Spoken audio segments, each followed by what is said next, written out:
Have you ever felt jealous? Have you ever felt like you wanted someone else's life so bad that you were willing to burn down their life? Have you ever done anything that made you feel so ashamed that you wanted to run away and never be seen again? Well, Genesis chapter 4 has a story about a man named Cain that you might relate with. And that's what we're talking about this week. Jealousy's an evil monster and it will destroy you! Hello all, I'm the Mad Pastor, and Christianity sucks. It's boring, it's irrelevant, it's out of date, but it doesn't have to be. Let me explain why. This week, we are continuing our journey through Genesis, and we are reading from that very book, starting at chapter 4, verses 1 through 16. It's traditionally called the story of Cain and Abel, but it's really just the story of Cain. Abel kind of plays a minor role, actually. If you do not want to hear me read the text, then by all means use the links and the chapters in the description below or on the YouTube progress bar and skip ahead and you can read it for yourself. But for those of us who are hardcore, it sounds like this. Now the man knew his wife Eve, and she conceived and bore Cain, saying, I have produced a man with the help of the Lord, Yahweh. Next she bore his brother Abel. Now Abel was a keeper of sheep, and Cain a tiller of the ground. In the course of time Cain brought to the Lord an offering of fruit of the ground. And Abel for his part brought of the firstlings of his flock, their fat portions. And the Lord had regard for Abel and his offering, but for Cain and his offering he had no regard. So Cain was very angry, and his countenance fell. The Lord said to Cain, Why are you angry? And why has your countenance fallen? If you do well, will you not be accepted? And if you do not do well, sin is lurking at the door. Its desire is for you, but you must master it. Cain said to his brother Abel, Let us go out to the field. And when they were in the field, Cain rose up against his brother Abel and killed him. Then the Lord said to Cain, Where is your brother Abel? He said, I do not know. Am I my brother's keeper? Then the Lord said, What have you done? Listen, your brother's blood is crying out to me from the ground. And now you are cursed from the ground, which has opened its mouth to receive your brother's blood from your hand. When you till the ground, it will no longer yield to you its strength. You will be a fugitive and a wanderer on the earth. Cain said to the Lord, My punishment is greater than I can bear. Today you have driven me away from the soil, and I shall be hidden from your face. I shall be a fugitive and a wanderer on the earth, and anyone who meets me may kill me. Then the Lord said to him, Not so. Whoever kills Cain will suffer a sevenfold vengeance. And the Lord put a mark on Cain, so that no one who came upon him would kill him. Then Cain went away from the presence of the Lord and settled in the land of Nod, east of Eden. Okay, so first of all, let's talk about the names. The name Cain, it's derived from this word in Hebrew pronounced Cana, I think. And it means to get or create. And that's why she names him Cain, because with the help of the Lord, I have made a man. I have gotten, created, I have caned a Cain. And then the name Abel in Hebrew, that means vapor or nothingness, which is a clue into the writer's intent. Abel is not really an important character. He's more like an object. Abel is just there to make an offering and die. It's really the focus of Cain where the writer and the narrative seems to be wanting us to pay attention. That's where we're being drawn to focus on what's really going on with the character of Cain and how does Cain relate to the circumstances and relate to God in response to those circumstances. Next, we'd really have to understand the nature of sacrifice in order to understand what's going on. When we say offering in this story, what they really mean is a sacrifice, some kind of a burnt offering, some kind of a blood offering. So we've already established that Cain is a tiller of the fields. He grows plants, he grows vegetables and crops, while Abel is a shepherd. Now, this is an old story, even though it was most likely written down and distributed around 500, 600 BCE. The story likely goes back way further, and it probably has roots in the contentious relationship between historical shepherds herders, people who had livestock, and people who grew plants and farmed from the ground. Those two populations in human history have had kind of beef with one another, and this story reflects that. Now, I don't know that that adds too much to our interpretive lens. I don't know that we can make much of that because the storyteller doesn't seem to really care that much about it, but it's interesting, and it's interesting historically, so I figured I would mention it. Now, to the heart of this story, what we really have here is there is missing answers to the things that we are curious about. So what I mean by that is, why in the world does God accept one offering and reject the other? And there's this temptation and this pull to answer that question and make it the point of the story. Lots of theories have been offered. Maybe Abel's offering was from the firstlings and Cain's offering was just a random smattering of what he's been growing, you know? Maybe it's because God prefers animals over plants. God has a bloodlust and wants for an animal to die more so than he wants for a plant to die. All of these theories throughout history, they are irrelevant and they do not matter because the storyteller does not give us that information, and the storyteller does that on purpose. The ultimate reality is it doesn't concern the story with focusing on why God rejects. The point is that randomly, arbitrarily, God rejects.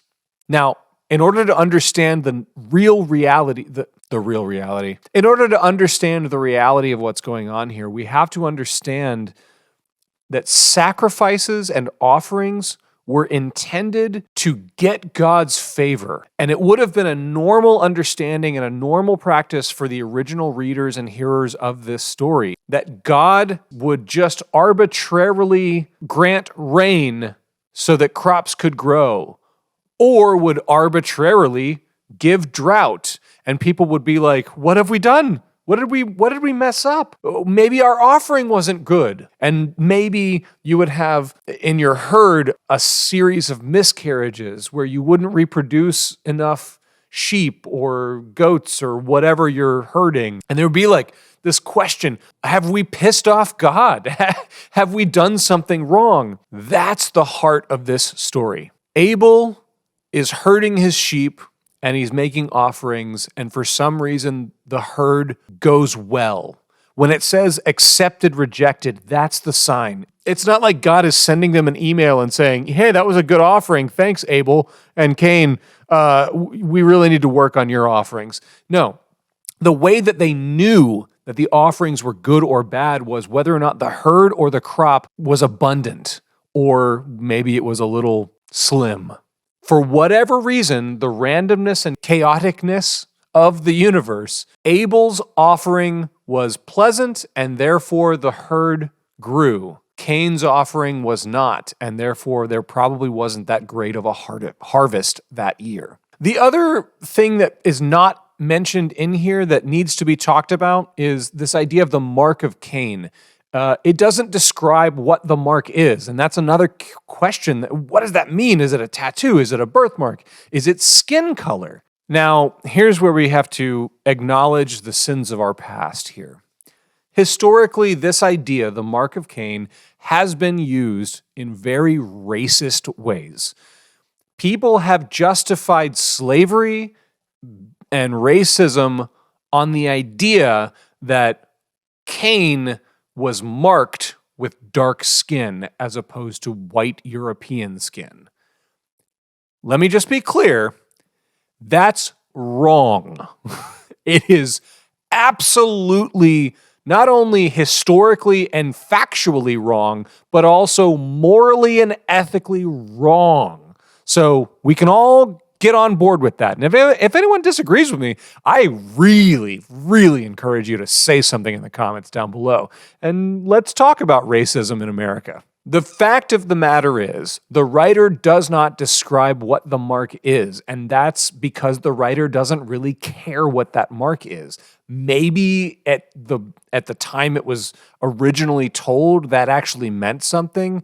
Maybe people would have clued into something, but it's arbitrary, and it's not there, and any attempt to figure out what that mark is and ascribe it to today's modern political social reality, you're just chasing a dragon. You're never going to catch it. It's not real. Don't bother with it. That's not part of the interpretation of this text. So that begs the question, what is the interpretation of this text? What is the heart of the matter here? The heart of the matter is God's interaction with Cain. He says, sin is lurking at your door, and it desires you. It wants to have you. It wants to devour you. It is described as almost like a beast or an animal that's hunting you, but you must rule it. You must master it. You must overcome it. And there's a lot of implications here. One is that sin is kind of this active force, that evil is a pervasive reality that we have to deal with. You can't live life and not feel temptation, not feel the presence of evil. You can't get through life without encountering evil. But there is hope. We, through the grace of God, have the actual potential to overcome that temptation, overcome that evil force, overcome that beast that wants to devour us. And this story is a cautionary tale that says when we give in to those impulses, when we lose our mind to temptation and jealousy and envy, it takes on a life of its own.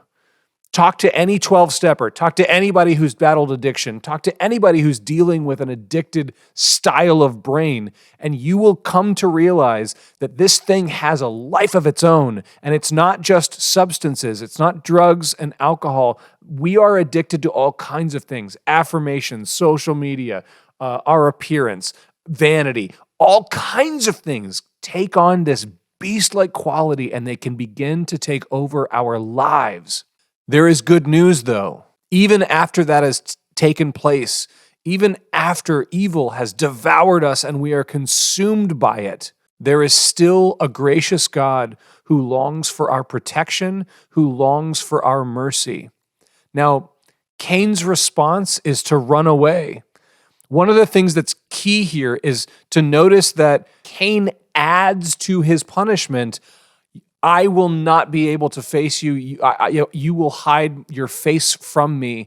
And he distances himself from God. God doesn't distance God's self from him. God instead approaches him, finds him, and gives him protection. This is the response of a gracious God, and that is a radical message to a bunch of people who have been worshiping petty, small, jealous gods like Baal and like the Greek Roman gods that we've learned about in school. All of these gods have human pettiness and jealousies, but this is a God who radically and revolutionarily comes in and says, even though you have completely screwed the pooch, I still love you and I still want good for you. You don't have to hide your face from me. You don't have to run away, but you will be protected regardless. That's the story of Cain and God, not Cain and Abel. So I hope this has been enlightening for you, and please go with this blessing. May the Lord bless you and keep you. May the Lord make his face to shine upon you and be gracious unto you. May the Lord lift up his countenance upon you and give you peace. Amen.